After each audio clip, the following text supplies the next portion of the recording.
ஆழ்வார் எம்பெருமானார் ஜீயர் திருவடிகளே சரணம். ஆச்சாரியன் திருவடிகளே சரணம். கூரத்தாழ்வான் திருவடிகளே சரணம். இன்று அத்துணை வைஷ்ணவ அடியார்களும் கொண்டாட வேண்டிய அதி உன்னதமான மகோத்சவமான நன்னாளாகும். ஆச்சாரிய லட்சணத்திலேயும் சிஷ்ய லட்சணத்திலேயும் நன்னாக திகழ்ந்து விளங்கியவரான ஆழ்வான், கூரேசர், கூரநாதர், நடமாடும் பதஞ்சலி, ஸ்ரீவத்ச சின்ஹர், ஸ்ரீவத்சாங்க மிஸ்ரர் என்று பலபடியாக அழைக்கப்படுபவரான பல திருநாமங்களை கொண்டவரான கூரத்தாழ்வானினுடைய திருவவதார நன்னாளாகும். ஆழ்வான் அருளிய பஞ்சஸ்தவங்களிலே ஒன்றான ஸ்ரீஸ்தவம், பெரிய பிராட்டியாரின் மேலே அருளி செய்ததான ஸ்ரீஸ்தவத்தை தான் இன்று நாம் அத்துணை பேரும் திவ்ய தம்பதிகளான பெரிய பிராட்டியார் பெரிய பெருமாளினுடைய அனுகிரகத்தாலேயும் சுவாமி எம்பெருமானாரின் அனுகிரகத்தாலேயும் கூரத்தாழ்வானினுடைய அனுகிரகத்தாலேயும் அனுபவிக்க இருக்கின்றோம். ஸ்ரீவத்ஸ சின்ஹமிஸ்ரேப்யோ நம புக்திமதீமஹே யதுக்த்ரயஸ்த்ரயீ கண்டே யாந்தி மங்களசூத்ரதாம்.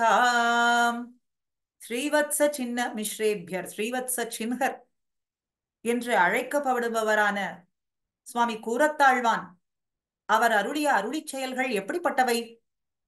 வேதமாதாவினுடைய திருக்கழுத்திலே இருக்கக்கூடியதான மங்கள சூத்திரம் போன்றவை. மங்கள சூத்திரம் அது எப்படி முக்கியமானதோ அதுபோல கூரத்தாழ்வானினுடைய அருளிச் செயல்கள் மங்கள சூத்திரம் போன்றதாகும் என்று இந்த தனியனுக்கு அர்த்தம் ஆகின்றது.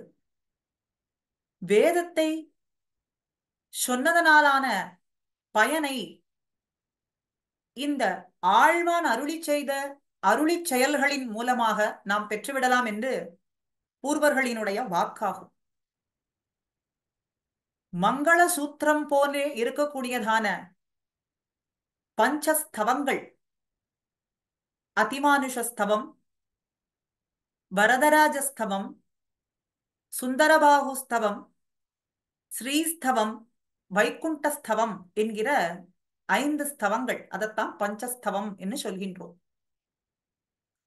அதிலே சுவாமி ஸ்ரீ ரங்கநாச்சியார் பெரிய பிராட்டியார் மேலே அருளி செய்ததான 11 ஸ்லோகங்களைத்தான் நாம் இன்னும் அனுபவிக்க இருக்கின்றோம். அகில லோக ஜனனீம், ஜகன் மாதா என்றெல்லாம் நாம் தாயாரை கொண்டாடி மகிழ்ந்து வணங்குகின்றோம். பொதுவாகவே ஒரு குழந்தைக்கு தன்னுடைய காரியம் நிறைவேற வேண்டும்னு சொன்னால் அது தன்னுடைய தாயாரினிடத்திலே சென்று சொல்லி அவளுடைய வாத்சல்யத்துக்கு பாத்திரமாகி பின்னே தந்தையாரினிடத்திலிருந்து தன்னுடைய காரியத்தை எல்லாம் நிறைவேற்றிக் கொள்ளும். அப்படி வாத்சல்யம் உடையவள் இந்த லோகத்திலே மானிடப் பிறவியில் இருக்கக்கூடிய தாயாருக்கே இவ்வளவு ஏத்தம்னு சொன்னால் அத்துணை பேருக்கும் கோட்டி மாத்ரு வாத்சல்யத்தை உடையவளான பிராட்டியினுடைய அனுகிரகம், பார்வை, கடாட்ச பார்வை என்று சொல்கின்றோமே, அது தன்மேலே பட வேண்டும். அந்த கடாட்ச பார்வை எல்லோருக்கும் கிடைக்க வேண்டும் என்று இந்த 11 ஸ்லோகங்களிலே பிரார்த்தனை பண்ணுகின்றார். தாயாரினுடைய திருவடிகளிலே சரணாகதி பண்ணி அவளுடைய கடாட்ச பார்வை நம் அத்துணை பேருக்கும் கிடைக்க வேண்டும் என்று பாரித்து இந்த 11 ஸ்லோகங்களை வழங்கி இருக்கின்றார். முதலிலே தாயாரினுடைய கடாட்ச பார்வை இல்லைன்னு சொன்னால் எம்பெருமானானவன் தான் செய்யக்கூடிய எந்த செயலையும் செய்ய மாட்டான், அந்த செயலாலே அவன் ஆனந்தித்திருக்கவும் மாட்டான் என்னுதான் முதல் ஸ்லோகத்திலே எடுக்கின்றார் சுவாமி. ஸ்வஸ்தி ஸ்ரீர்த்தி சதா தசேஷ ஜகதாம் சர்கோபசர்கஸ்திதிஹி ஸ்வர்கம் துர்கதிம் ஆபவர்கிகபதம் सर्वं च कुर्वन् हरिः यस्यावीक्ष्य मुखं ततिङ्कितः पराधीनो विधत्ते किलम् क्रीडायां खलु नन्यतास्य रसतास्याज्जगरस्याद्धया எம்பெருமான் ரங்கநாதன் அனைத்து உலகங்களினுடைய படைப்பது காப்பது அழிப்பதுங்கிற செயலை செய்தபடியும் ஸ்வர்க்கம் நரகம் பரமபதம் ஆகியவற்றை செய்தபடியும் இருக்கின்றான்னு சொன்னா இது எல்லாமே ஸ்ரீ ரங்கராஜ் நாச்சியாரினுடைய அழகான திருமுகத்தை பார்த்தபடிக்கு நின்று கொண்டு அவளது புருவ நெறிப்பு முதலான முக பாவங்களுக்கு அடங்கியவனாக அனைத்து செயல்களையும் செய்கின்றான். ஸ்வர்க்கம் துர்கத்திம் ஆப்பவர்கிக்க ஸ்வர்க்கமாகட்டும் நரகமாகட்டும் அசேஷ ஜகத்தாம் ரங்கநாச்சியாரினுடைய புருவ நெறிப்பை பார்த்தபடிக்கே செய்கின்றான். எம்பெருமான் எல்லா உலகங்களையும் படைத்து காத்து அழிக்கும் போதும் அவரவர்கள் கர்ம பலனைகளை அனுபவிக்கும் பொருட்டு ஒருவருக்கு ஸ்வர்க்கம்னும் அவரவர்களுடைய கர்ம பலனின் காரணமாக நரகம் என்ற அனுபவ ஸ்தானங்களை எல்லாம் பரமபதம் என்னும் போக்ய போகோபகரண போகஸ்தானங்களை எல்லாமும் சகல பதார்த்தங்களையும் அவரவர்களுக்கு அழித்து அருளும் பொழுது பிராட்டியினுடைய முக குறிப்பையே பின் சென்று அவளுடைய நோக்கத்திற்கு இணங்க எல்லாவற்றையும் செய்கின்றான் என்றுதான் இந்த ஸ்லோகத்திலே தெரிவிக்கின்றார் ஆழ்வான். ஆழ்வானினுடைய புத்திரரான சுவாமி பராசர பட்டர் குணரத்ன கோஷத்திலே அங்கீகாரிபிஹி ஆலோகைஹி என்று ரங்கநாதனினுடைய படைப்புகளை ரங்கநாச்சியார் அங்கீகரிப்பதாக கூறுகின்றார். மேலும் இவளுடைய புருவ அசைவினாலேயே இந்த லோகங்களில் ஏற்றத்தாழ்வு உண்டாகிறது என்றும் சொல்கின்றார். ஆக அனைத்து செயல்களை எம்பெருமான் செய்கின்றான். அவன் அந்த செயல்களை செய்வதனாலே அவனுக்கு ஆனந்தம் உண்டாகின்றது என்று சொன்னால் பிராட்டியினுடைய முக பாவனை புருவ நெறிப்பின் பின் சென்றால்தான் அது அத்தனையும் நிறைவேற்றப்படும். இல்லை என்றால் அவனுக்கு ஆனந்தமும் இருக்காது. ஆக பிராட்டியினுடைய புருவ நெறிப்பே முகத்தில் இருக்கக்கூடிய பாவனையே அத்தனைக்கும் வித்தாக அமைகின்றது என்று முதல் ஸ்லோகத்திலே சொல்லி இரண்டாவது ஸ்லோகத்திலே அகில லோக ஜனனீம் என்று கொண்டாடுகின்றார். அகில லோகத்துக்கும் தாயா இருக்கக்கூடியவள் சமஸ்த லோக ஜனனீம், உன்னை துதிப்பதற்கு நல்ல வாக்கு நல்ல மொழி அதனை நீயே எனக்கு தந்தருள வேண்டும், அனுகிரகம் பண்ண வேண்டும் என்று பிரார்த்தனை பண்ணுகின்றார். இப்படி எம்பெருமானுடைய செயல்களும் பலன் இருக்கும்படிக்கு செய்கின்ற திருத்தாயாரானவள் பிராட்டியானவளினுடைய பெருமைகளை எல்லாம் சொல்லுவதற்கு துதிப்பதற்கு போற்றுவதற்கு நல்ல வாக்கையும் நல்ல மொழியையும் நீயே அனுகிரகம் பண்ண வேண்டும் என்ன இரண்டாவது ஸ்லோகத்துல பிரார்த்தனை பண்ணுகின்றார். ஹே ஸ்ரீர் தேவி சமஸ்த லோக ஜனனீம் த்வாம் ஸ்தோத்துமீகாமஹே யுக்தாம் பாவய பாரதீம் பிரகுணய பிரேம பிரதானாம் தியம் பக்திம் பந்தய நந்தயாஸ்ருதம் இமம் தாசம் ஜனம் தாவகம் லக்ஷ்யம் லக்ஷ்மி கடாட்ச வீஷி விஸ்ருதேஹே தேஸ்யாம சாமீவயம். இந்த ஸ்லோகத்துக்கு சுவாமி பிரதிவாதி பயங்கரம் அன்னங்கராச்சாரியார் பெரிய பிராட்டியாருக்கும் சுவாமி கூரத்தாழ்வானுக்கும் நடந்ததான ஒரு சம்பாதத்தை கல்பனை மூலமாக நமக்கு அருளி செய்கின்றார். அதை பார்ப்போம். ஸ்வர்ஸ்ரீர் த்ரீர் திஷதாத் என்று பிரார்த்தித்த ஆழ்வானை நோக்கி பெரிய பிராட்டியார் கேட்கிறாள், ஆழ்வான், நாம் தான் உமக்கு ஸ்ரேயஸை அளிக்க வேண்டும் என்பதாக கேட்டுக்கொண்டீர். என்ன ஸ்ரேயசு வேண்டும்? ஐஸ்வர்யம் வேண்டுமா? சந்தானம் வேண்டுமா? வேண்டியதை கேளும், தருகின்றேன் என்று சொன்னாள். அதுக்கு ஆழ்வான், அந்த க்ஷூத்திர புருஷார்த்தங்களை விரும்ப அடியேன் வரவில்லை, வேறு உம்மை வாயார துதிப்பதற்காகத்தான் அடியேன் விரும்பி வந்தேன். அப்படியா பெரிய பிராட்டியார்? என்னிடத்திலே நீ பிரார்த்தித்து பெற வேண்டியது என்ன இருக்கின்றது? நீரோ பெரிய பண்டிதர், அதனாலே மகா கவி, மகா கவியாகவும் இருக்கின்றீர்.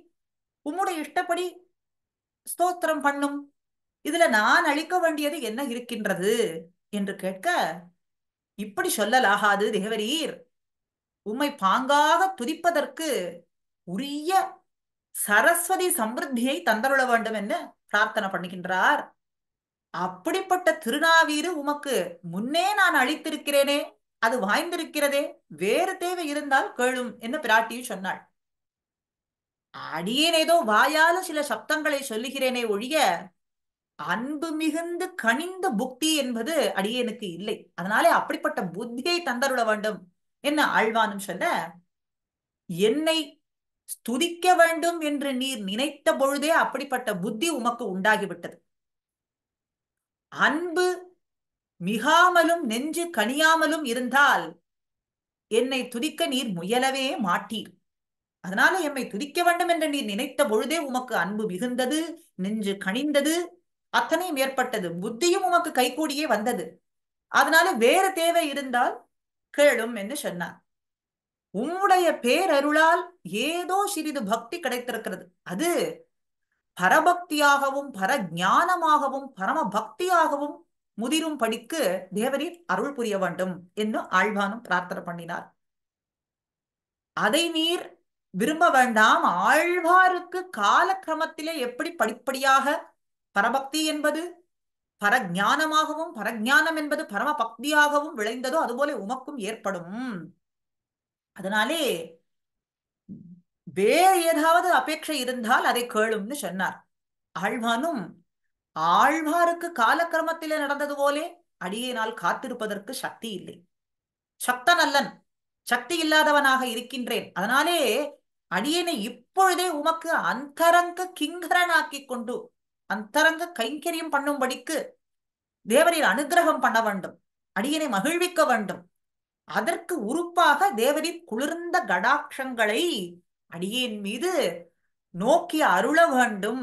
இவ்வளவுதான் அடியேன் விரும்புவது என்று சொன்னார். அயம் ஜனஹா, இமம் ஜனம் என்கிற சப்தத்தாலே அயம் ஜனஹா என்னால் நான் என்று சொன்னாமல் அடியேன் இந்த இடத்துல ஆழ்வான் தன்னுடைய நைச்சான தந்தானத்தை அடியேன் என்ன இறங்கி சொல்கின்றார். தாயாரின் இடத்துல கடாட்சம் பெறாமல் துவண்டு கிடக்கிற நிலையை சொல்லி, நான் இப்படி நீ அடியேன் கீழ் தாழ்ந்து இருக்கின்றேன், தேவரீருடைய கடாட்சம் என் மீது பொழிய வேண்டும் என்று இந்த இடத்துல பிரார்த்தனை பண்ணுகின்றார். ஆக ரங்கநாச்சியாரே, அத்தனை உயிர்களுக்கும் தாயான சமஸ்த லோக ஜனனி, அத்தனை உயிர்களுக்கும் தாயான உன்னை நாங்கள் துதிக்க வேண்டும், நாபார துதிக்க வேண்டும் என்ன ஆசைப்படுகின்றோம். ஆனா உன்னை துதிப்பதற்கு சரியான சொற்கள் மொழிகள் இல்லாமல் தவித்துக் கொண்டிருக்கிறோம். அந்த பதங்களை எல்லாம் நீயே அருள வேண்டும். உன்னிடம் பிரேமையோடு கூடிய பக்தியை எங்களுக்கு உண்டாக்க வேண்டும். உன் மீது உள்ள ஈடுபாட்டை மேலே மேலே இன்னும் வளரும்படிக்கு செய்ய வேண்டும். அதனாலே அற்ப ஜந்து, அடியேன் அற்ப ஜந்துவான நான் உன்னுடைய கைங்கரியத்திலே ஈடுபடும் படிக்கு நீ அனுகிரகம் பண்ணி என்னை மகிழ்விக்க வேண்டும். ரங்கநாதனின் நாயகியே, ரங்கநாச்சியாரே, லக்ஷ்யம் லக்ஷ்மி கடாட்ச வீசி விஸ்ருதேகே, இங்குள்ள அனைவரும் உன்னுடைய கடைக்கண் பார்வை அப்படிங்கிற அலைக்கு இலக்காக வேண்டும். அடியேனும் அதுக்கு இலக்காக வேண்டும். அடியனை போல அத்தனை பேரும் உன்னுடைய கடைக்கண் பார்வைக்கு பாத்திரமாக வேண்டும் என்று சொல்றார். சரி, அடுத்த மூன்றாவது பாட்டு ஸ்லோகத்திலே உன்னை துதிக்க வேண்டும்னு ஆசை இருக்கின்றது, சோஸ்திரம் பண்ண வேண்டும்னு ஆசை இருக்கிறது. நான் எதை கொண்டு சோஸ்திரம் பண்ணுவேன், சக்தியற்றவனாக இருக்கின்றேனே என்று மறுபடியும் தன்னுடைய நைச்சானுசந்தானத்தை இதிலே சுவாமி காட்டிக் கொடுக்கிறார். ஸ்தோத்ரம் நாம கிம் மாமனந்தி கவயோ யத் அன்யதீயான் குணான் अन्यत्रद्वसदः अतिरोभ्यपनितिः साधर्गि वन्द्याध्वयी सम्यक् सत्यगुणापि वर्णनमतो प्रियुः कथं धादृशी वाक्वशस्पतिना अभिषक्य रचना त्वत्सद्गुणार्णोनितौ. हे रंगनाचियारे, தேவி, பெரிய கவிஞர்கள் ஸ்துதி, சோஸ்திரம், பிறரை சோஸ்திரம் பண்ணுவது, புகழ்வதுன்னு எதை சொல்றார்கள்? ஒருத்தர அவர்களிடத்தே இல்லாத குணத்தை கூட இருக்கும்படியாக சொல்றதுங்கிறதையும் துதின்னு சொல்றார்களே, அதுவெல்லாம் ஸ்துதியே ஆகாது, அது வீணாகும். உண்மையாகவே ஒருவரிடத்தில் இருக்கக்கூடிய குணங்களை ஸ்துதிப்பதே துதி, சோஸ்திரம் என்று சொல்ல முடியும். ஆக துதிப்பது அப்படின்னா ரெண்டு வகைப்படுகின்றது. ஒருவரிடத்துல இல்லாத குணங்களை எல்லாம் மற்றவர்களிடத்திலே கொண்டு வந்து இவரிடத்திலே இருப்பது போல நினைத்து கொண்டு புகழ்வது அப்படிங்கிறது ஒரு வகை. இன்னொன்னு, அவர் யாரை புகழ்கின்றோமோ அவர்களிடத்திலே இருக்கக்கூடிய உள்ளபடியான குணங்களை போற்றி புகழ்வதுங்கிறது இரண்டாவது வகையான ஸ்துதியாகும். இதுல ரங்கநாச்சியாரினுடைய வகை முதல் வகையிலே வராது. ஏன்னா அவளிடத்திலே அத்தனை திருக்கல்யாண குணங்களும் நிரம்பி இருக்கின்றன. ஆனால் அடியேனால் அதை உள்ளபடிக்கு ஸ்துதிக்க முடியுமான்னு கேட்டால் அது முடியாது என்றுதான் இங்கே சுவாமி சொல்லுகின்றார். ஆக உள்ளது உள்ளபடியே துவாம் ஸ்தோத்து மீகாமகேன்னு சென்ற பாசுரத்திலே நமக்கு காட்டி கொடுத்தார். உமை துதிப்பதனுடைய சம்பாவிதமான விஷயம் தானே, உன்னை துதிக்க வேண்டும்ங்கிற ஆசை அது வருவது நியாயம் தானே. ஆனா துதிப்பதற்குன்னு பார்த்தால், உள்ளத உள்ளபடிக்கு சொல்ல வேண்டும்னு பார்த்தால் அது அடியேனாலே சொல்ல முடியவில்லை, சக்தி அற்றவனாக இருக்கின்றேன். அந்த சக்தி வரும்படிக்கு தேவரீரே உம்மை போற்றி புகழும்படியான அந்த வாக்கையும் மொழியையும் தேவரீரே அனுகிரகம் பண்ண வேண்டும். உள்ளத்த உள்ளபடி சொல்லுவதற்கும் தேவரீரே அனுகிரகம் பண்ண வேண்டும் என்று மூன்றாவது ஸ்லோகத்திலேயும் சொல்றார். ஆக ரங்கநாச்சியாரிடத்திலே இல்லாத குணங்களே இல்லை. அதனால உள்ள குணங்களை உள்ளபடி கூறலாம் என்றாலும் அதுவும் இயலவில்லை என்றுதான் மூன்றாவது ஸ்லோகத்திலே சுவாமி சொல்லி அடுத்தது நான்காவது ஸ்லோகத்திலே ஏ வாசாம் மனசாம் ச துர்கிரகதயாக்யாதா குணாஹ தாவகாஹ தானேவ பிரதி சாம்புஜிஹ்வம் உதிதா ஹைமாமிகா பாரதி हास्यं तद्धुनमन्महे नहि चकोरी एका अखिलां चन्द्रिकाम् नालं पातुमिति प्रगृह्य रसनाम् आसीत सत्यां दृशी. உன்னை புகழ வேண்டும் என்று அடியே ஆசைப்பட்டு கொண்டிருக்கிறேன். அரங்கநாயகி தாயாரே, உன்னுடைய எந்த விதமான குணங்களும் பாக்கிற்கும் மனசிற்கும் எட்டாத புகழ் கொண்டவையாக இருக்கின்றது.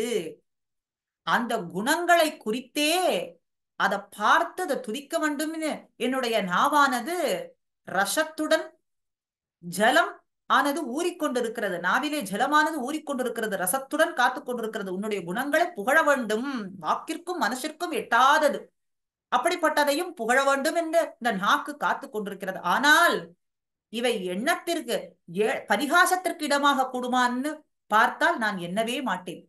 வாக்கிற்கும் மனசிற்கும் எட்டாத குணங்களாக இருக்கின்றதே, பின்ன எப்படி துதிக்க முடியும் அப்படின்னு பரிகாசம் பண்ணுவார்கள்னா அப்படி பரிகாசம் பண்ணுவார்கள் என்று கூட நான் எண்ண மாட்டேன்.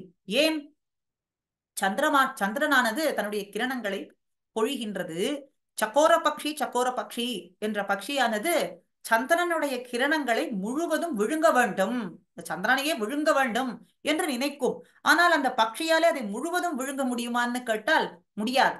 அதற்காக தன்னுடைய தாகத்தை அது நிறுத்தி கொள்ளுமா, அருந்தாமல் இருக்குமா, அந்த கிரணங்களை எல்லாம் விழுங்காமல் இருக்குமான்னா அதுவும் இருக்காது. அதுபோலத்தான் அடியேன். சக்கோர பக்ஷியானது தாகம் ஏற்படும் போது நாக்கை அடக்கி கொண்டு இருக்காது தானே, அதுபோன்றே நானும் உன்னுடைய குணங்களை கூறி முடிக்க இயலாது என்று எண்ணி பின்வாங்க மாட்டேன். உன்னுடைய குணங்களை நான் சொல்லும்படிக்கு பண்ணுவது உன்னுடைய பொறுப்புதானே, அதை நீயே அனுகிரகம் பண்ண வேண்டும் என்று இந்த ஸ்லோகத்திலே பிரார்த்தனை பண்றார். உமது கல்யாண குணங்களை முழுவதும் வர்ணித்து அனுபவிக்க முடியாது, இருந்தாலும் அடியேன் பின்வாங்க மாட்டேன். என்னால் கூடுமான அளவும் வர்ணிக்க முயல்வதே உச்சிதம். அது ஒழிய இது பரிகாசத்திற்கு உட்பட்டது என்று நான் எண்ணவே மாட்டேன். இதனால் உம்மை துதித்து புகழ்வதற்கு ஏற்றதான வாக்கையும் மொழியையும் சக்தியையும் தேவரீரே அனுகிரகிக்க வேண்டும் என்று 4வது ஸ்லோகத்திலே சொல்லி 5வது ஸ்லோகத்திலே சேஷாதீயானபி துஷ்ட புத்திரபி நிஸ்நேகோபி அனிஹோபி தே கீர்த்திம் தேவி விஹன்னஹம் ந ச பிபேமி அக்ஞன ஜிக்ரேமி ச दुष्येत् सा तु न धावता न हि सुनालीटापि भागीरथी दुष्येत् स्वा अपि न लज्जते न च पिबेति आर्दिस्तु चाम्येत् सुनः திருக்கல்யாண குணங்களை அனுபவிக்க வேண்டும், அடியேன் அனுபவிக்க வேண்டும் என்ற எண்ணம் கொண்டிருக்கிறேனே, அந்த அடியேன் எப்படிப்பட்டவன் என்பதைத்தான் இந்த ஸ்லோகத்துல சொல்றார். தேவரீருடைய திருக்கல்யாண குணங்களை புகழ வேண்டும் என்ன ஆசை இருக்கின்றது. அப்படி புகழ வேண்டும் என்று சொல்லக்கூடிய அடியேன் எப்படிப்பட்டவன்? நீச்சன், நீச்சனேன், துஷ்ட புத்தி ரபிகி, துஷ்ட புத்தி உடையவனாய் இருக்கின்றேன், நீச்சனேன் என்று சொல்றார் ரங்கநாச்சியாரே. எதுவும் அறியாத நான் நீச்ச புத்தியை உடையவன், துஷ்ட புத்தி ரவி, தீய புத்தி கொண்டவன், அன்பு இல்லாதவன், உன்னை குறித்து எந்த விருப்பமுமே இல்லாதவன். ஆனாலும் கூட உன்னுடைய புகழை என்னுடைய வாயால துதிப்பதற்கு அச்சம், பயம்ங்கிறது சிறிது கூட கிடையாது.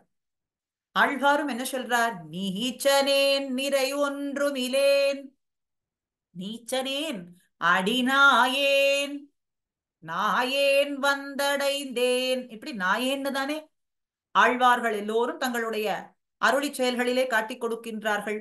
அப்படி நீச்சனேன், நீச்ச புத்தி உடையவனான நான், அடி நாயேன், நாயேனான நான் உம்மை துதிப்பதற்கு, என்னுடைய வாயால துதிப்பதற்கு சிறிது கூட அச்சம் என்பது கொள்வது இல்லை. ஏன் ஏன்னு சொன்னா, தூய்மையான கங்கை நீர் இருக்கு, பிரவாகமாக ஓடிக்கொண்டிருக்கு.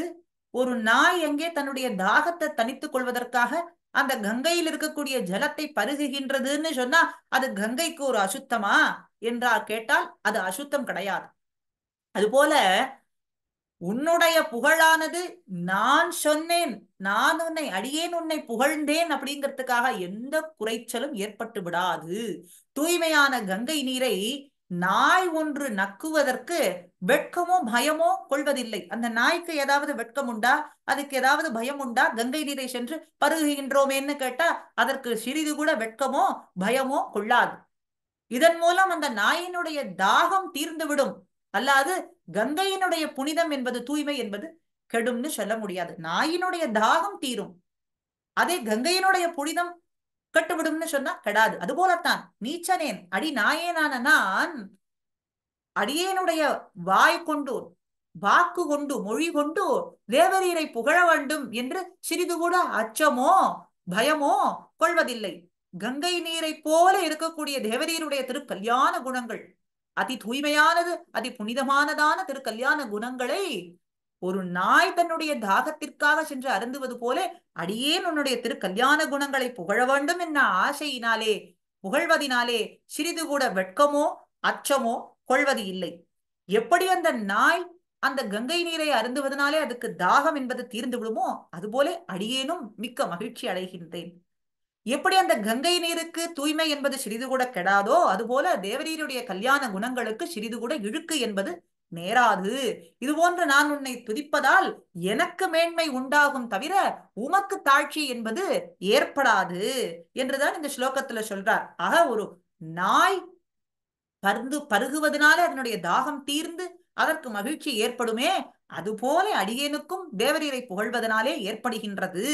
கங்கைக்கு தூய்மையானது கெடாதது போல தேவரீருடைய கல்யாண குணங்களுக்கு ஒரு தாழ்ச்சி என்பதும் சிறிது கூட ஏற்படாது என்று சொல்லி 6வது ஸ்லோகத்திலே ஐஸ்வர்யம் மகதேவவா அல்பமதவா திருஷ்யேத பும்சாம் ஹியத் தத் லக்ஷ்மியாக சமுதீக்ஷணாத் தவ யத் சார்வத்ரிகம் வர்த்ததே तेनैतेन विस्मये मही जगन्नाथपि नारायणः तन्यं मन्यत ईक्षणात् तव यतस्वात्मानं वाद्मेश्वरः. ரங்கநாயகி தாயாரே, மனிதர்களால் இந்த லோகத்திலே அனுபவிக்கக்கூடிய செல்வம், ஐஸ்வர்யம்னு சொல்றோமே, அது பெரிதாகவோ சிறிதாகவோ காணப்படுகின்றது. பெரிய ஐஸ்வர்யம் சிறியதானது அப்படின்னு காணப்படுகின்றது. இது மனிதர்களினுடைய நோக்கு, பார்வை. இப்படி இந்த நோக்கு, இந்த பார்வை, இந்த வேறுபாடு எதனால் உண்டாகின்றது என்று கேட்டால், ரங்கநாச்சியாரினுடைய கடைக்கண் பார்வையால் மட்டுமே உண்டாகிறது என்பதைத்தான் நாம் அறிய வேண்டும். இதனால் வியப்பு என்பது கொள்வதற்கு இடமே இல்லை. காரணம், அனைத்து உலகிற்கும் தலைவனும் தனக்குத்தானே தலைவனுமாகிய ரங்கநாதன் கூட உன்னுடைய கடாட்சம் கிட்டுவதால் தான் தனக்கு பெரும் பேறு வந்ததாக நினைத்துக் கொள்கின்றான். பொதுவாக ஐஸ்வர்யம் என்பது இரண்டு வகைப்படும். ஐகிகமும் ஆமுஷ்கிகமுமாய் இரண்டு வகைப்படும் என்று சொல்லப்படுறது. இகலோகத்திலே தனதானிய சம்பத் ஸ்மிருத்தரா இருப்பவர்களுக்கு ஐகிக ஐஸ்வர்யம், அதன் மீது விருப்பு கொண்டவர்கள்னு சொல்றான். இந்த லோகத்தில் இருக்கக்கூடிய தன தானியங்களின் மீது ஆசை கொண்டவர்கள், அதை பெற வேண்டும்னு நினைப்பவர்கள் ஐகிக ஐஸ்வர்யம், ஐகிக ஐஸ்வர்யத்திற்கு ஆசைப்படுபவர்கள்னு. அதே இரண்டாவது ஸ்வர்காதி பரமபத உபரிதன லோகங்களிலே வீற்றிருக்கும் இருப்பைத்தான் ஆமுஷ்மிகம் ஐஸ்வர்யம்னு சொல்றோம். இப்படி எந்த வகையான ஐஸ்வர்யமாக இருந்தாலும் சரி, அத்தனை ஐஸ்வர்யங்களினுடைய உயர்ந்தது, தாழ்ந்தது, பெரியது, சிறியது, இப்படி இருக்கக்கூடிய சொல், பார்ப்பவர்களினுடைய நோக்கு, இப்படி எல்லா ஐஸ்வர்யத்துக்கும் காரணமா இருப்பது தேவரியினுடைய திருக்கடாட்ச பார்வைதான் அப்படின்னு சொன்னா இதுல ஆச்சரியப்படுவதற்கு ஒண்ணுமே இல்லையே. ஏன்? அத்தனைக்கும் தலைவனான, அத்தனை வஸ்துக்களுக்கும் அந்தரியாமையா இருக்கக்கூடிய, சர்வ நிர்வாககனாய் சர்வபூத தலைவனாய் இருக்கக்கூடிய அந்த எம்பெருமானே தேவரீனுடைய கடாட்ச பார்வையினால் தானே தனக்கு பேரு வந்ததாக நினைத்து கொண்டிருக்கின்றான். அதனாலே அத்தனைக்கும் காரணம் தன்யம் மன்யத்தை ஈக்ஷணாத், அத்தனைக்கும் தேவி உன்னுடைய சமுதீக்ஷணாத், அந்த கடாட்ச அருள் பார்வையே காரணமாகின்றது என்று ஆறாவதிலேயும் சொல்லி, இந்த ஐஸ்வர்யங்களினுடைய மேன்மை என்ன அதத்தான் ஏழாவது ஸ்லோகத்திலே சொல்றார். ஐஸ்வர்யம் யத் அசேஷ பும்சி யதிதம் சௌந்தர்ய லாவண்யயோஹோ ரூபம் யச்சஹி மங்களம் கிமபி யத் லோகே சத்திதி உச்யதே தத் சர்வம் த்வத்ததீனம் ஏவ யத் யதஹ ஸ்ரீஹி இதி அபேதனவா யத்வா ஸ்ரீமதி ஈத்ருஷேன வசசா தேவி பிரதாமஷ்ணுதே. இந்த ஐஸ்வர்யத்தினுடைய மேன்மை என்னன்னு கேட்டா, அந்த ஸ்ரீ என்கிற சப்தத்தினாலேதான், திரு என்கிற சப்தத்தினாலேதான் ஏற்படுகின்றது. ரங்கநாச்சியாரே, இந்த லோகத்தில் உள்ள மக்களிடத்துல என்ன செல்வம் இருக்கின்றதோ, அவர்களுடைய பொறுப்புகளிலே என்ன அழகு இருக்கிறதோ, என்ன செல்வமோ அந்த செல்வத்தினுடைய உருவோ, அந்த உருவினுடைய அழகோ, எதுவாக இருந்தாலும் உடலினுடைய அழகோ, அது என்ன இருக்கின்றதோ, லோகத்துல மங்களம்னு எதை சொல்றோமோ, நல்லதுன்னு எதை சொல்றோமோ, அது அனைத்தும் உனக்கு அடங்கியதாகவே இருக்கின்றது. அத்தனையும் ஸ்ரீ என்ற உன்னை காட்டிலும் வேறுபட்டதுன்னு சொல்லவே முடியாது. அத்தனையும் ஸ்ரீ என்கிற சப்தத்துக்குள்ளேதான் அடக்கமாக இருக்கின்றது. மங்களம்னு எதை சொல்றோம், நல்லதுன்னு எதை சொல்றோம், அழகுன்னு எதை சொல்றோம், உயர்ந்ததுன்னு எதை சொல்றோம், எல்லாமே செல்வம்னு எதை சொல்றோம், மேன்மையான செல்வம் என்று எதை கொண்டாடுகின்றோமோ, அப்படி அத்தனையும் உமக்குள்ளேயே அடக்கமானதாக இருக்கின்றது. அப்படின்னா ஸ்ரீங்கிற சப்தத்துக்குள்ளேயே அடக்கமாக இருக்கின்றது. இது தாயார் வேறு, ஸ்ரீ வேறு. இந்த அழகு, நல்லது, உயர்ந்ததுங்கிறதெல்லாம் வேறுன்னு சொல்லவே முடியாது. அத்தனையும் உமக்குள்ளே அடங்கியதா இருக்கு. உன்னுடைய பார்வைக்கு உட்பட்டதாகவே இருக்கின்றது. ஸ்ரீயை உடையது என்ற சொல் மூலமாகவோ பெருமை பெறுகின்றது. ஸ்ரீங்கிற சப்தத்தினாலேதான் இது எல்லாமும் அத்தனையும் பெருமைப்படுகின்றது. பெருமை அப்படின்னு சொல்றோம், இது எல்லாமே பெருமை உடையதாக இருக்கின்றது அப்படின்னு சொன்னாலே அத்தனையும் உன்னுடைய உனக்குள்ளே அடங்கி இருப்பதனாலேதான். ஈஸ்வரஸ்ய பாவகா அப்படின்னு சொல்றோம். எறும்பு முதல் பிரம்மன் அளவாக அத்தனை பேரிடத்திலயுமே ஐஸ்வர்யம் இருக்கு. அப்படி சௌந்தர்ய லாவண்யோகோ, சௌந்தர்யம் இருக்கு. வஸ்துக்கள் சௌந்தர்யசாலிகளாகவும் சில லாவண்யமாகவும் அதி அழகாக ரூபமாக இருக்கின்றது.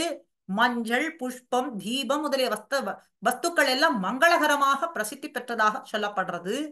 எத்கிமப்பி சதித்யுஜ்யதே, அழகிய வஸ்துக்களாகவும் மங்கள வஸ்துக்களாகவும். சில வஸ்துக்கள் நல்ல பொருட்கள்னு சொல்றது உண்டு. இது ரெண்டும் இல்ல, அழகிய வஸ்துவா இல்ல, மங்கள வஸ்துவா இல்ல, ஆனா சில பொருட்களை நல்ல வஸ்துக்கள்னு சொல்றோம். இது எல்லாமே அந்த வஸ்துக்கள் எல்லாம் சீர்மை பெற்றிருக்கின்றது, ஏற்றம் பெற்றிருக்கின்றது, பெருமை உடையதா இருக்கின்றதுன்னு சொன்னா அத்தனையும் லக்ஷ்மி சம்பந்த நிபந்தனம் அடியாலே. லக்ஷ்மி சம்பந்தம், ஸ்ரீங்கிற லக்ஷ்மி சம்பந்தம், திரு என்கிற லக்ஷ்மி சம்பந்தத்தின் அடியாலே ஏற்றம் பெற்றதாக இருக்கின்றது. திருவிளக்கு, திருமாளிகை, திருமலை, திருமேனி முதலான விவகாரங்களை எல்லாம் சொல்றோமே, எல்லாம் ஏற்றமுடையதாக இருக்கின்றது. ஸ்ரீரிதி அபேதன பிரதாமஷ்ணுதே அப்படிங்கிறதுக்கு உதாகரணமாகவும் இந்த இடத்திலே நாம் பார்க்கின்றோம். எல்லாமே ஸ்ரீனுடைய சப்தத்தாலே தான் ஏற்றம் பெற்றதாக இருக்கின்றது. சரி, இப்படி ஐஸ்வர்யத்தினுடைய மேன்மை, எம்பெருமானினுடைய அனைத்து செயல்களினுடைய மேன்மை பெற்றிருக்கிறதும் அவன் உகந்திருப்பதற்கும் காரணமான பெரிய பிராட்டியினுடைய கடாட்ச பார்வை என்ன இதுகாரும் நாம் அனுபவித்தோம். 7 ஸ்லோகங்கள் பரியந்தம் நாம் இப்ப அனுபவித்தோம். அப்படி அந்த பிராட்டியினுடைய பெருமையினுடைய எல்லை என்னன்னு கேட்டா இல்லையே கிடையாது. அந்த எல்லை நிலத்தை பார்த்தால் எல்லை என்பதே கிடையாதுங்கிறதான் இப்ப 8வது ஸ்லோகத்திலே நமக்கு காட்டி கொடுக்கிறார் ஆழ்வான். தேவீத்வத் மகிம் அவதிஹி நஹரினா நபி நபித்வயா ஞாயதே யத்யபி ஏவம் மதி அபி ந ஏவ யுவயோः சர்வஜ்ஞதா ஹீயதே யத்ன அஸ்தி ஏவ தத் அஜ்ஞதாமனுகுணாம் சர்வஜ்ஞதாः விதுः व्योम अम्भोजं इदन्दया किल वितन् प्रान्तः अयं इति उच्यते. ரங்கநாச்சியாரே, தேவி, சமஸ்த லோக ஜனனீம், உன்னுடைய மேன்மையின் எல்லையானது ரங்கநாதனுக்கும் தெரியாது, உமக்கும் தெரியாது. ரங்கநாதனாலே அறியப்பட முடியுமான்னா முடியாது. உமாலே அறியப்பட முடியுமான்னா உமக்கும் தெரியாது. உன்னாலும் உன்னுடைய மேன்மை என்பது எத்தன்மையதுன்னு சொல்லவே முடியாது. இப்படி இருந்தாலும் நீங்கள் இருவரும் அனைத்தையும் அறியும் தன்மை, சர்வஜத்வம், எம்பெருமான சர்வஜன் அப்படின்னு சொல்றோம்.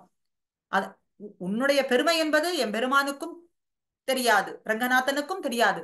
உமக்கு தெரியுமான்னா உமக்கும் தெரியாது. ஆனாலும் கூட இருவரையும் எல்லாம் அறிந்தவர்கள், அனைத்தையும் அறியும் தன்மையிலே எந்தவித குறையும் இல்லாமல் இருக்கின்றீர்கள். சர்வஜத்வம் உண்டு அப்படிங்கறதுல நமக்கு சந்தேகமே கிடையாது. எம்பெருமான் சர்வத்தையும் அறிந்தவன், சர்வஜன் அப்படின்னு சொல்றோம். அதே போலதான் பிராட்டியையும் எல்லாம் அறிந்தவள், எல்லாவற்றையும் அறியக்கூடிய தன்மை பெற்றவள் அப்படின்னு சொல்றோம்.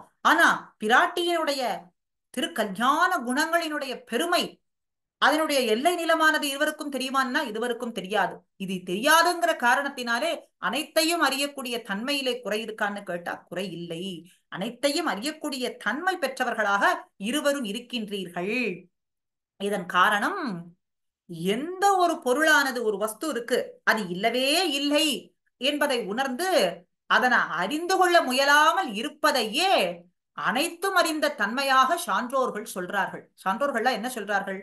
ஒரு பொருளானது இல்லவே இல்லை அப்படிங்கிறத உணர்ந்து கொண்டு அதனை அறிந்து கொள்ள முயற்சி செய்யாமல் இருப்பதே அனைத்தும் அறிந்த தன்மை அப்படின்னு சொல்றார்கள். அதைத்தான் சர்வஜத்வம்னு சொல்றார். ஒரு பொருள் இல்லை, அதனால அதை அறிந்து கொள்வதற்கு முயற்சியை செய்ய வேண்டாம். அதுதான் அத்தனையும் அறிந்த தன்மை அப்படின்னு சொல்றார்கள்.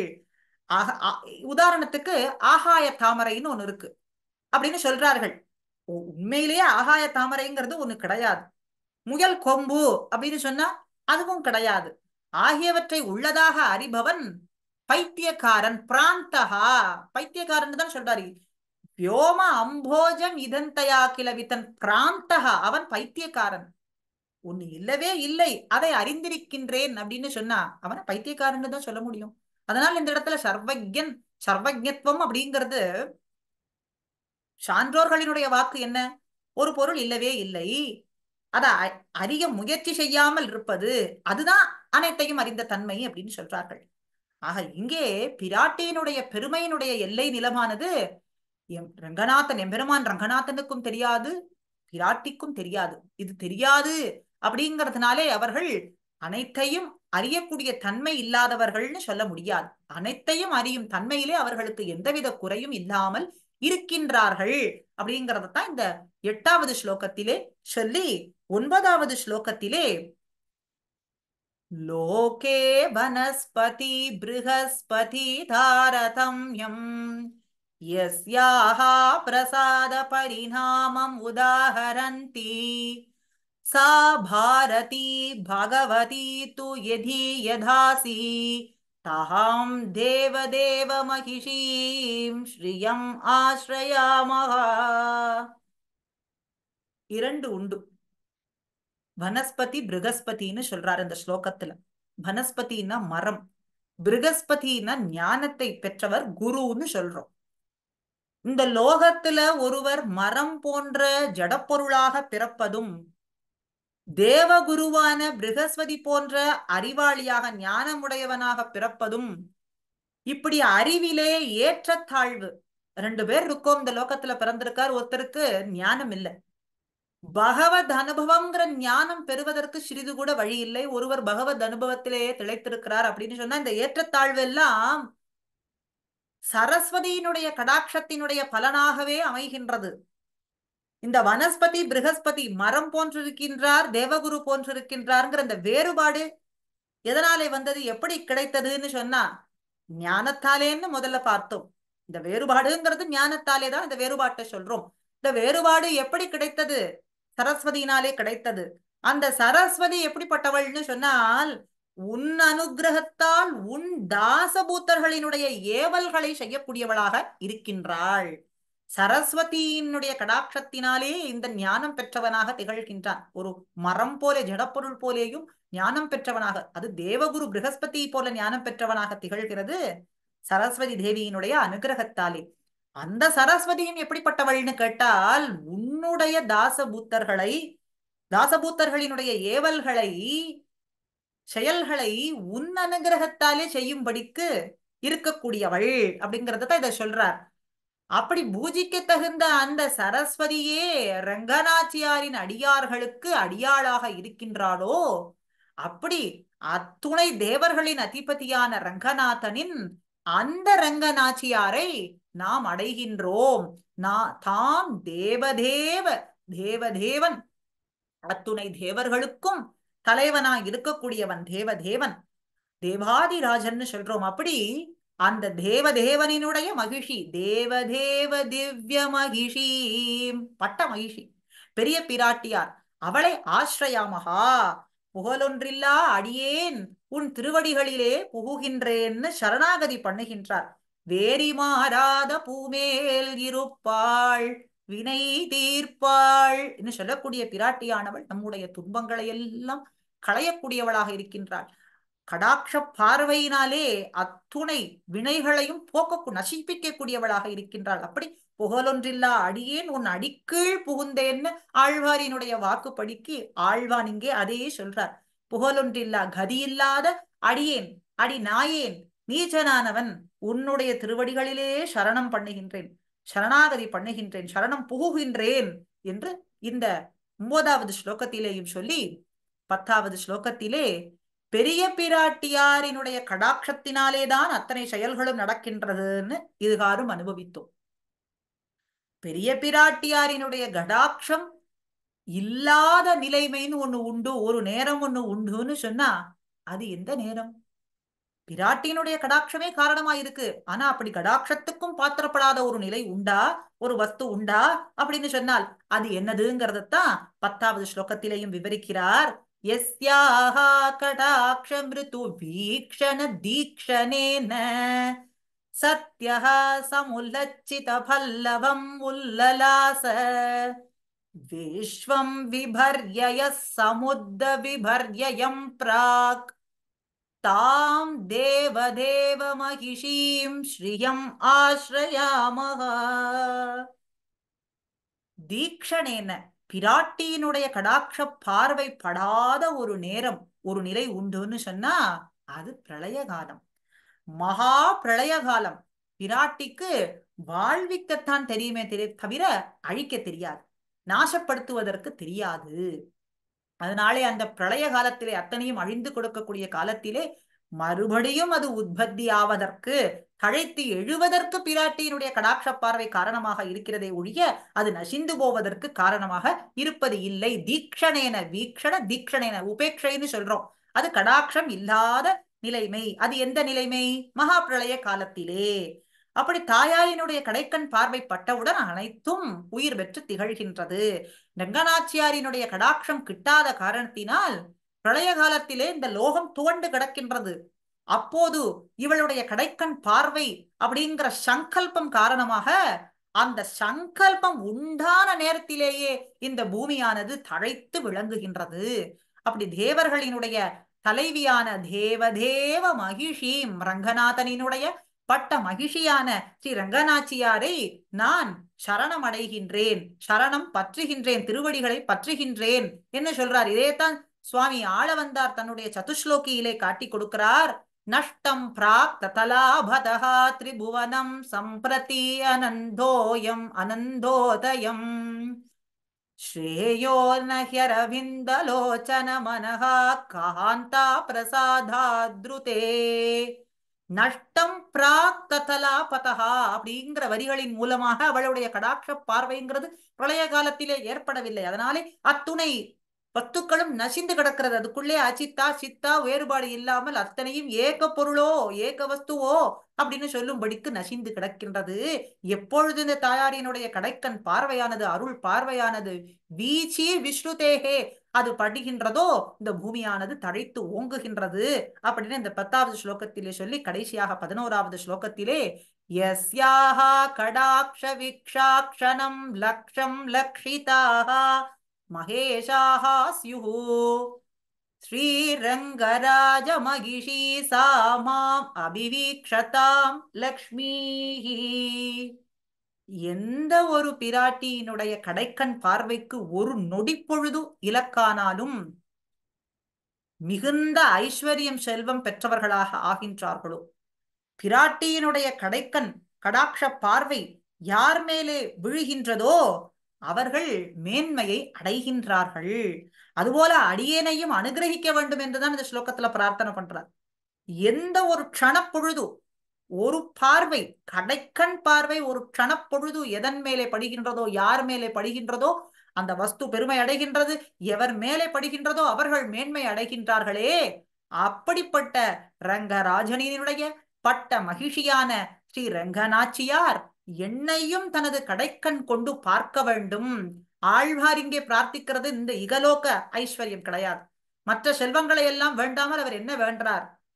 ஸ்ரீ வைஷ்ணவ ஸ்ரீன்னு சொல்லக்கூடிய கைங்கரிய செல்வத்தையே ஆழ்வான் பிரார்த்தித்து நிற்கிறார். அது கிடைக்க வேண்டும் என்று தேவரீர் அனுகிரகம் பட வேண்டும். ரங்கநாதனினுடைய திவ்ய மகிழ்ச்சி பட்ட மகிழ்ச்சியான ரங்கநாச்சியாரே, உம்முடைய கடைக்கண் பார்வை எதன் மேலே படுகின்றதோ அது மிகவும் மேன்மையுடையதாக ஆகின்றது. அதனாலே அடியேன் மீதும் சிறிது உம்முடைய கடைக்கண் பார்வையானது ஒரு நொடி பொழுதாகிலும் பட வேண்டும். எதற்காக? எந்த ஐஸ்வர்யத்தை பெறுவதற்காக அவர் பிரார்த்தனை பண்றார்? இல்ல தன்மேலே பட்டதனாலே தான் உயர்ந்து நிற்க வேண்டும் என்பதற்காக அப்படி சொல்றாரா? தான் மேன்மை அடைய வேண்டும்னு சொல்றாரா? அண்ணா அப்படி கிடையாது. ஐஸ்வர்யமும் அவர் பிரார்த்திக்கவில்லை, தான் உயர்வடைய வேண்டும் என்னும் அவர் பிரார்த்திக்கவில்லை. பிறகு எதை பிரார்த்தனை பண்ணுகின்றார்? ஸ்ரீ வைஷ்ணவ ஸ்ரீ என்கிற கைங்கரியம், ஒரு மிதுனமே உத்தேசியம்னு சொல்றது போலே தாயாரும் எம்பெருமானும் சேர்த்திருக்கக்கூடிய சேர்த்தியிலே அவர்கள் இருவருக்கும் கைங்கரியம் செய்ய வேண்டும், அவர்கள் அடியார்களுக்கு கைங்கரியம் செய்ய வேண்டும். அப்படிப்பட்ட செல்வத்தை தேவரீர் அனுகிரகம் பண்ண வேண்டும். எப்படி? உம்முடைய கடைக்கண் பார்வையினாலே அடியேனை நோக்கி அருள வேண்டும். உம்முடைய கடைக்கண் பார்வை என்கிற மழை அடியேன் மீது பட்டு அடியேன் அதிலே நனைய வேண்டும்.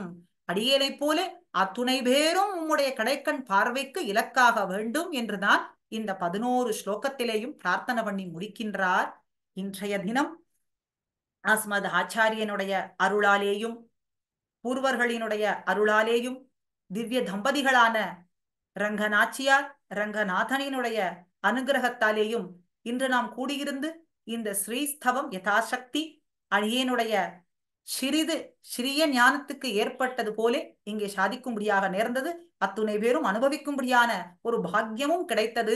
இருந்த இடத்திலேயே ஆழ்வானினுடைய திருவடி தாமரைகளையே நாம் பற்றி கொண்டு மனசா ஸ்மராமின்னு சொல்றது போல மனசாலே தியானித்துக் கொண்டு அந்த அந்தந்த க்ஷேத்திரத்துக்கு செல்ல முடியாதவர்கள், எங்கோ தள்ளி இருக்கிறோமே என்கிற எண்ணமும் இல்லாதவர்கள், சிறிதும் கலக்கம் இல்லாமல் ஆழ்வான மனசாரையே தியானித்துக் கொண்டு ஆழ்வான் திருவடிகளையே பற்றி கொண்டு எம்பெருமானாரிடத்திலே ஆழ்வான் கொண்ட பக்தி போலேயும் அஸ்மத் ஆச்சாரியர்களிடத்திலே ஒவ்வொருவரும் அவருடைய திருவடி தாமரைகளிலே பக்தி ஏற்படுவதற்கும் திவ்ய தம்பதிகளும் ஆழ்வானும் நமக்கு அனுகிரகம் புரியட்டும் என்று சொல்லி அடியேன் பிரார்த்தித்துக் கொள்கின்றேன். ஸ்ரீமதே ராமானுஜாய நமஹ. ஆழ்வார் எம்பெருமானார் ஜீயர் திருவடிகளே சரணம். கூரத்தாழ்வான் திருவடிகளே சரணம். அடியேன்.